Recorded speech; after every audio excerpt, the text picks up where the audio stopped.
Hello everyone, क्या आप सबको पता है कि फौजदारी कानून किसको कहा जाता है और दीवानी कानून किसको कहा जाता है। आज के इस वीडियो में हम इन दोनों के बारे में काफ़ी अच्छा से अंतर जानेंगे, इन दोनों का कि डिफरेंस क्या है इन दोनों के बीच में। फौजदारी कानून किसको कहा जाता है और दीवानी कानून किसको कहा जाता है। तो आइए बात करते हैं हम लोग फौजदारी कानून के बारे में। देखिए, फौजदारी कानून का पहला पॉइंट अगर हम लोग बात करेंगे, यह कानून उन अपराधों से संबंधित होता है जो समाज के खिलाफ किए जाते हैं, जैसे चोरी, हत्या या फिर रेप। ऐसे कोई भी कानून जिसका इफ़ेक्ट पूरे सोसाइटी पे पड़ता है, पूरे समाज पे पड़ता है, कई लोगों तक पहुंचता है जिसका इफ़ेक्ट, वैसे कानून को फौजदारी कानून कहा जाता है। पहला पॉइंट पे हमने बात किया। और इसी का अगर इस साइड हम दूसरी तरफ दीवानी कानून का अगर बात करें तो यह व्यक्तिगत विवादों से संबंधित होता है, जैसे संपत्ति विवाद, जैसे खेत वगैरह का झमेला होता मामला होता है, ज़मीन का मामला होता है। इस तरह का मामला में दीवानी कानून काम करता है। पारिवारिक विवाद हो गया, जैसे तलाक वगैरह का मामला हो गया, ये सब मामला में जो है ना दीवानी कानून का काम करता है। और कभी कभी ये होता है कि कोई एक रेंटर है और उसका एक रूम में रहा है और रूम में रहने के बाद जो उसका किराया बनता है वो किराया नहीं दिया है, तो वो उस तरह के किराया नहीं देने पर जिस तरह का केस होता है, यानी केस फाइल जो होता है, वैसे केस फाइल जो होता है वो दीवानी कानून के अंतर्गत होता है। आगे हम अगर इसको फौजदारी के बारे में और बात करेंगे, इसका उद्देश्य अपराधियों को दंडित करना और समाज की सुरक्षा सुनिश्चित करना होता है। जो भी अपराधी होगा इसमें उसको दंडित किया जाएगा, यानी उसको पनिश किया जाएगा, उसको पनिशमेंट दिया जाएगा और ऐसा पनिश किया जाएगा कि ताकि आगे चल करके समाज की जो सुरक्षा सिस्टम जो है, यानी सिक्योरिटी जो सिस्टम है, वो पूरा का पूरा हमेशा मेंटेन है, वो बना रहे, तो सुरक्षा सुनिश्चित रहता है। इसका उद्देश्य व्यक्तिगत अधिकारों की सुरक्षा और विवादों को सुलझाना होता है। मतलब ये कह रहा है कि इसका पर्पस जो है व्यक्तिगत अधिकार, मतलब कोई दो व्यक्ति है अगर है तो उन दोनों व्यक्ति के कोई खास चीज़ है, जैसे ज़मीन है, उसमें ज़मीन में उसका अधिकार है और वो कोई दूसरा आदमी उसको लेना चाह रहा है या फिर दूसरा आदमी उसको कब्जा करना चाह रहा है, तो ऐसे टाइम पे दीवानी कानून लगा करके उसके ज़मीनों को, जिस पक्ष का ज़मीन है उस पक्ष को दिलाया जाएगा। और या फिर किसी और अगर मान लीजिए कहीं पर मुआवजा की बात है तो उसको मुआवजा भी दिलवाया जाएगा। अब फिर हम लोग फौजदारी कानून के तीसरा पॉइंट को देखेंगे। इसके तहत सज़ा में जेल, जुर्माना या अन्य दंडात्मक उपाय हो सकता है।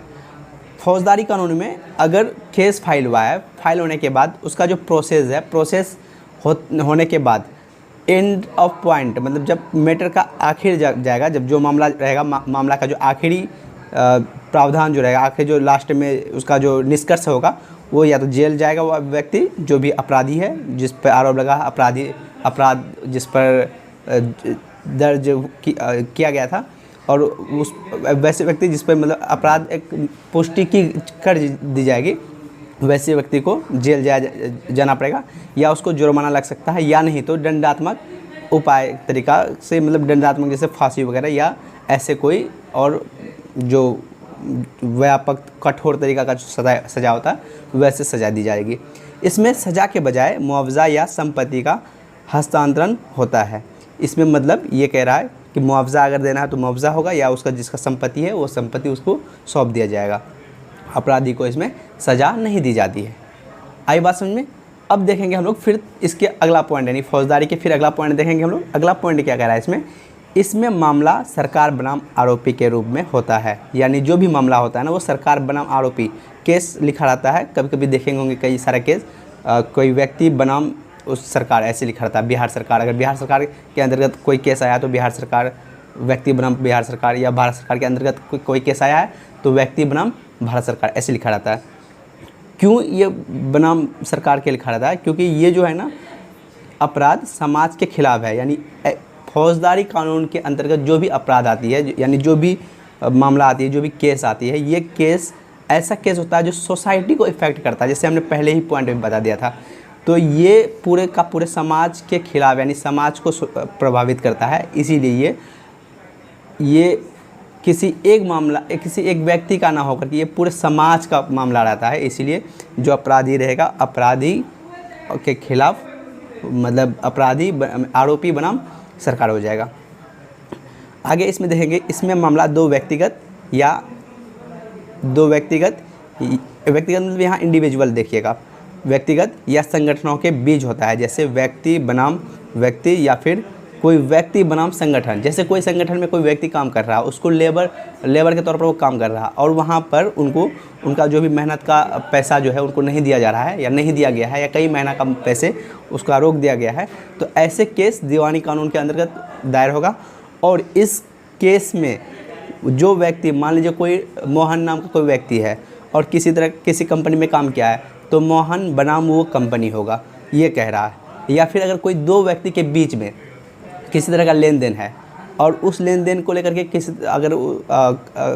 केस करा गया है, केस फाइल किया गया है, तो वैसे केस में दोनों व्यक्ति, जैसे मोहन और मान लीजिए कोई एक रोहन, दो व्यक्ति है, तो मोहन बनाम रोहन, इस तरह का केस माना जाएगा। इसमें आगे चलेंगे हम लोग 5वां पॉइंट में। इसमें क्या फौजदारी का 5वां पॉइंट में, इसमें पुलिस शिकायत, चार्जशीट, सुनवाई द्वारा आरोपी को दोषी या निर्दोष घोषित किया जाता है। इसमें प्रोसीजर क्या है, पहले एफआईआर होती है, उसके बाद फिर उसका सारा चीज़ खोजबीन, एविडेंस वगैरह सारा चीज़ मिला करके जितने भी सारा चीज़ आता है उसको चार्जशीट कहा जाता है। इसको आगे भेजा जाता है और फिर कई बार कोर्ट बुलाया जाता है, हायरिंग होता है वहाँ पे। हेयरिंग होने के बाद, सुनवाई होने के बाद फिर वो उसको देखा जाता है कि जिस पे आरोप लगा था वो या तो दोषी है, अगर दोषी है तो उसको सज़ा दी जाएगी, अगर दोषी नहीं है उसको निर्दोष करके उसको फिर रिहा किया जाएगा या फिर उसको छोड़ा जाएगा। इसमें हम लोग देखेंगे क्या, इसमें एक पक्ष दूसरे पक्ष पर मुकदमा दायर करता है और वो मुकदमा कहाँ दायर करता है, निचली अदालत में, जिला अदालत में, या फिर कभी कभी उच्च हाई कोर्ट में भी उच्च न्यायालय में किया जाता है या विशेष न्यायालय में किया जाता है इसका मामला दर्ज। इसमें एक पक्ष दूसरे पक्ष पर मुकदमा दायर करता है पहले, और फिर अदालत निर्णय के आधार पर निर्णय लेता है कि किसका गलती इसमें, या किसका जांच करने के बाद या फिर कई लोगों का सुनने के बाद ये फैसला लेता है कि इसमें किसका गलती है और किसको मुआवजा मिलना चाहिए। तो मुआवजा दिया जाता है या फिर जो भी राहत मिलना चाहिए वो राहत दी जाती है, राहत की। इसमें इसके अब आगे हम लोग फौजदारी में देखेंगे, लास्ट पॉइंट हमारा है, इसे कठोर और व्यापक माना जाता है क्योंकि यह समाज के हित में है। ये अभी बताया जैसे जेल जाना, जुर्माना या फिर दंडात्मक उपाय जो भी है, जैसे जीवन कारावास की सज़ा हो गया या फांसी की सज़ा हो गया, तो हमें सुनने में ही ये सब जितने भी अभी वर्ड आया है इनको सुनने में ही एकदम देखिए कितना कठोर सा लग रहा है।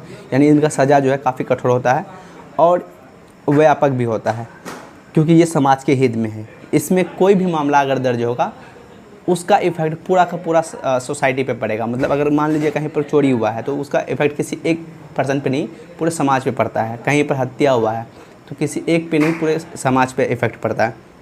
इसमें देखेंगे यह व्यक्तिगत अधिकारों और दायित्वों से संबंधित है और इसका असर केवल संबंधित पक्षों पर होता है। ठीक, ये इंडिविजुअल अधिकारों पर है और उसका जो भी दायित्व है, रिस्पॉन्सिबिलिटी है, उस पर उससे संबंधित है। और इसका इफ़ेक्ट जो है, जो पक्ष शामिल है, अगर दो व्यक्ति है तो दोनों व्यक्ति के पर असर पड़ेगा इसका, या अगर कोई एक तरफ व्यक्ति है दूसरी तरफ कोई एक संस्था है यानी कंपनी है, तो वैसे संस्था के बीच में आएगा, व्यक्ति और संस्था के बीच में। आई होप कि ये हम बहुत ही कम टाइम पर काफ़ी अच्छे से फौजदारी कानून और दीवानी कानून को अच्छे से समझा दिया। उम्मीद है कि ये सारे चीज़ आप सबको बहुत अच्छा से समझ में आ गया होगा। अगर आप सभी को अच्छा लगा ये वीडियो तो वीडियो को शेयर करें और इस वीडियो को लाइक भी करें, और साथ ही ऐसे ही कानूनी वीडियो को या फिर ऐसे ही पॉलिटिकल साइंस से रिलेटेड कोई वीडियो को देखना चाहते हैं या फिर कानून के इन्फॉर्मेशन लेना चाहते हैं तो हमारे इस चैनल को सब्सक्राइब करें। हम लगातार कानून से रिलेटेड वीडियो को इस चैनल पे डालते रहेंगे और नए नए अपडेट्स आप तक पहुंचाते रहेंगे।